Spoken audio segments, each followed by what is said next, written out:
Colorado, Ms. Boebert. Thank you, Mr. Chairman.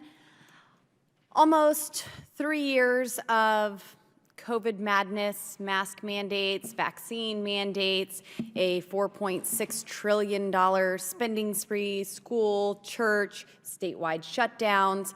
This committee is finally committed to getting to the bottom of the $560 billion in taxpayer money that was lost in waste, fraud, and abuse.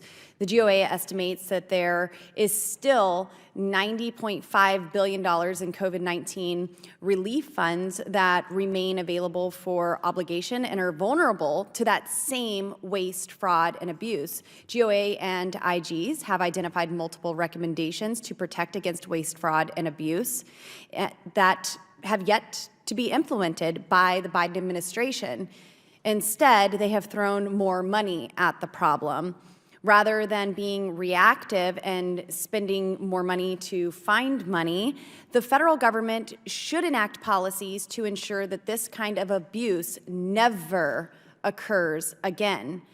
Media reports have found that payments were made to over 500,000 federal prisoners, Japanese citizens living in Japan, illegal immigrants, and 1.1 million deceased individuals. In addition to this, our office issued an advisory around claims using Social Security numbers filed in multiple states and filed under suspicious email accounts. Now, I know that some of my colleagues have inquired about these Social Security issues that we're having, but Inspector General Turner, if I may, what mechanisms are currently in place for states to identify these suspicious Social Security numbers and identify these instances of fraud before they happen?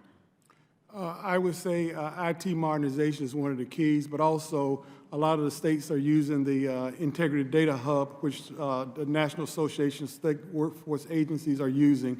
Only challenge with that is that that is a volunteer, program, so it's not required. And so, therefore, they don't get a chance to do the cross-matching that is needed. Okay. Good to know that that's just volunteer.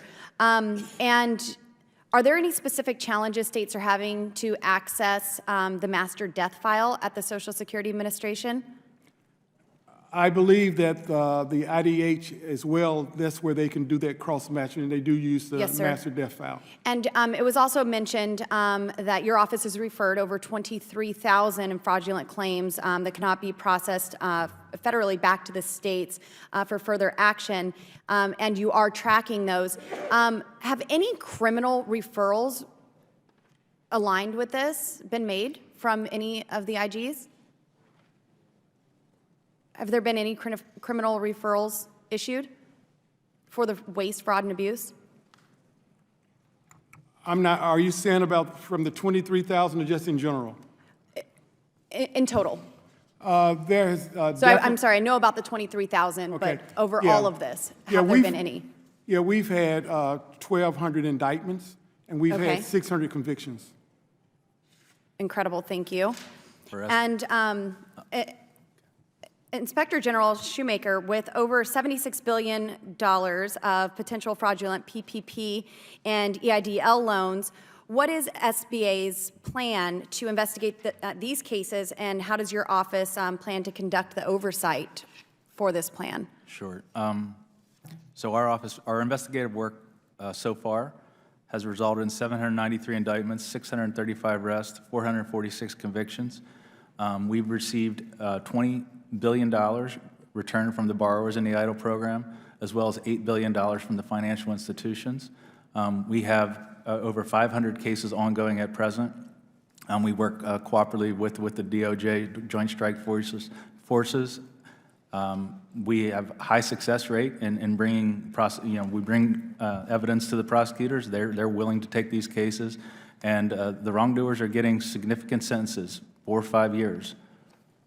Thank you very much, Inspector General. And actually, Inspector General Del Mar, same question to you.